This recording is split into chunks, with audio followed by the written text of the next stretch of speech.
of Valhalla, are they not? Glad to see you're paying attention, brother. You are correct. Valhalla, the great hall of the Einherjar, is their home within Asgard. But while there, they are subject to the scrutiny of the All-Father himself. And relations between the Valkyries and Odin were tense during my tenure as his advisor. Why? Well, that's an even longer story, lad. For now, why don't we look around for some clues?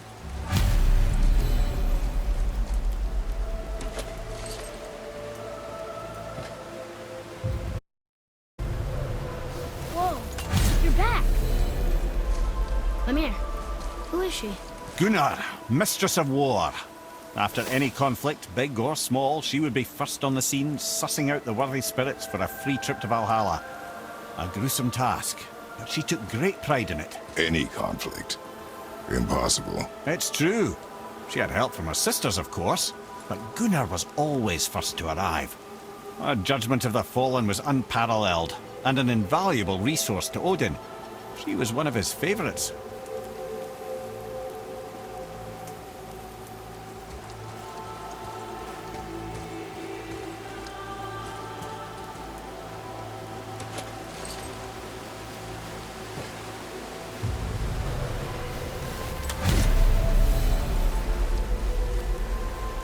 Ah, Gondul. Beautiful Gondul. And? Huh? That's it? Beautiful Gondul? No story or anything? Oh, sorry, lad. The sight of Gondul always took my breath away. Gondul had a silver tongue, a sharp wit, and struck a figure so stunning it literally drove men insane.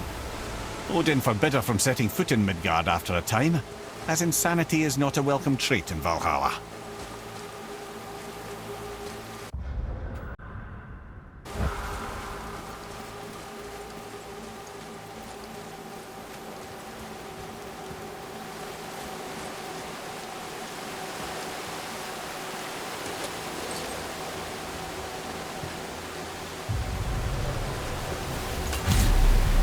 This is none other than Geirdriful, the Master of Arms in Valhalla, responsible for arming and training Odin's Einherjar.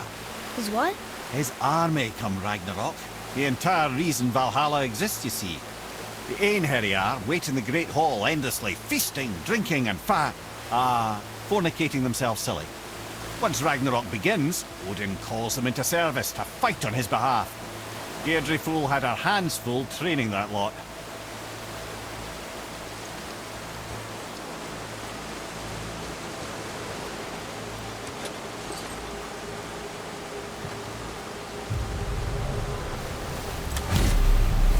This, my friends, is Kara. Now, Valkyries are volatile by nature, but Kara, the lass is Wild Storm personified. A wild storm.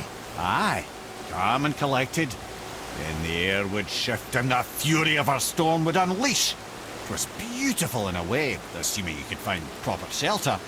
Her tears would cleanse the blood-soaked battlefields.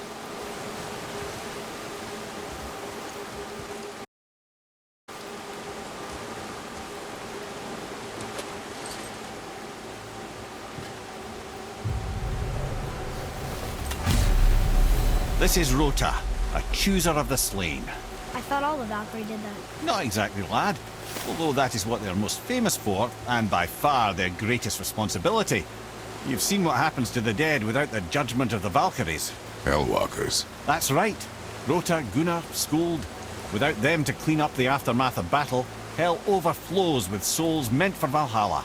A sorry state of affairs. Rota must be beside herself.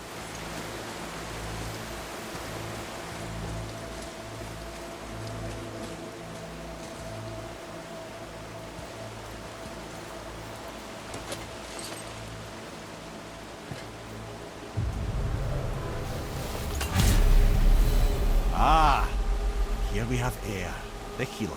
A Valkyrie healer? Strange. Eir was strange, as a matter of fact. Very quiet, very calm. Where her sisters were violent rapids, Eir was a gentle stream. She healed the wounds of both mortals and gods, and even a certain all-knowing sage who once drank too much and fell off a mountain. Not my proudest moment.